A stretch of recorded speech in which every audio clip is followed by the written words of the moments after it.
Hey guys, what's going on? It's T-Carb. All right, I'm hanging out again on my buddy's place, and thank you so much for letting me use this. I wanted to talk today a little bit about bushcraft knives, and we've got several different bushcraft knives represented here, and I wanted to go from very traditional knives, bushcraft knives or survival knives, all the way down to tactical knives. And this is going to be a longer video, but I really want to get into it. So stay with me and we'll get there. Right. So the first knife that I want to talk about is this Jeff White bush knife. This Jeff White bush knife is made out of 1095 high carbon steel. It is a straight blade. It has a 90-degree spine. As you can see, it is also full tang, so it means that is all the way through the knife. And these handles are curly maple handles, stabilized, but they're pinned, and you've got a little lanyard hole here. This is going to be your very traditional knife. This is going to be something that the pioneers would have carried, very traditional. This is going to be like a butcher's knife, or this is what traditionally, this is what all these knives would have been used for, is butchering. They would have never run it and processed wood with it. They've never would have carved with it. This would have been just strictly kept razor sharp and then used in a game processing scenario. Today, we like to go out, we like to beat on wood like this. We like to go out and carve spoons and all the things with our knives. And that's totally okay. But it's also good to look back through history and see. This is made out of, like I said, 1095 high carbon steel. The steel, high carbon steel, not necessarily a stainless steel, so this stuff will rust, but it's great steel. It takes an edge phenomenally. Anyway, but this would be an example of a extremely traditional bushcraft knife. Unfortunately, Jeff White is not making those anymore. You can see there's that. And then there's the Pathfinder. You can find knives made by this or like this from Pathfinder.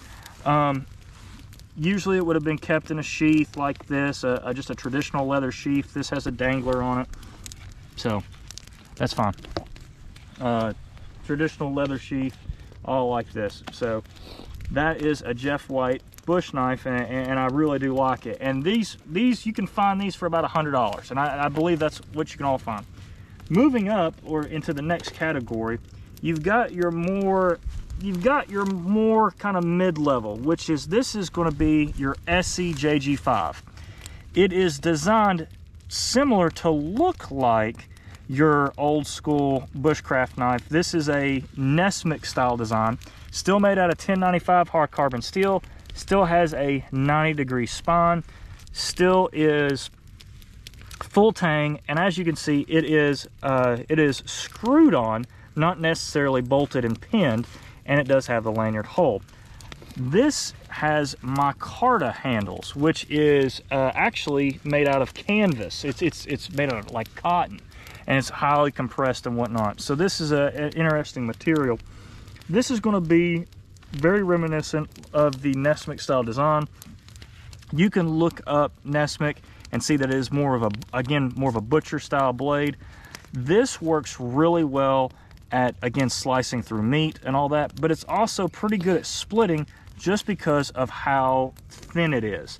So again, this is just one of my favorite knives. These are actually made in the USA. You can get them for 120 bucks. Made in the USA knife. And the cool thing with Essie, you break it, they'll replace it. So really, really nice.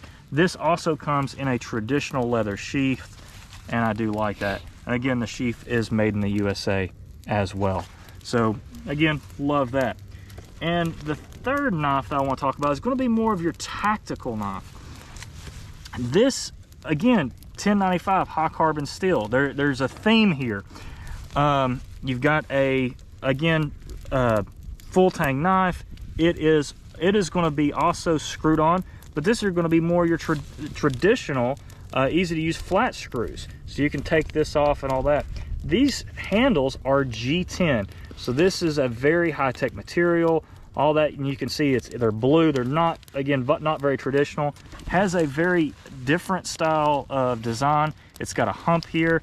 The blade, this is 90 degrees, but is not sharpened, so you can sharpen it and you can strike a ferro rod if you like.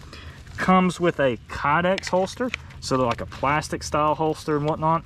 This can be used as a bushcraft knife, but this is actually really designed to be more of a defensive blade. So it's an interesting thing. I find it interesting how you can use all these knives and all that, but structurally they are all the same. They are all 1095 high carbon steel. All straight blades are basically all through the back. Full tang, excuse me. Notice they're all straight blades. You'll see a lot of blades that have serrations. Do not get that garbage. Have something that you can use and you can sharpen for the rest of your life.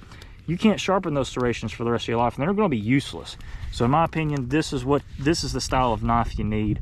So whichever one you decide to do, if you're in a survival scenario, if you're in a bushcraft scenario, you've got some options, and it's okay to do either one. But just wanted to bring that to you guys today. Again, thanks for watching. This is T-Carp signing out.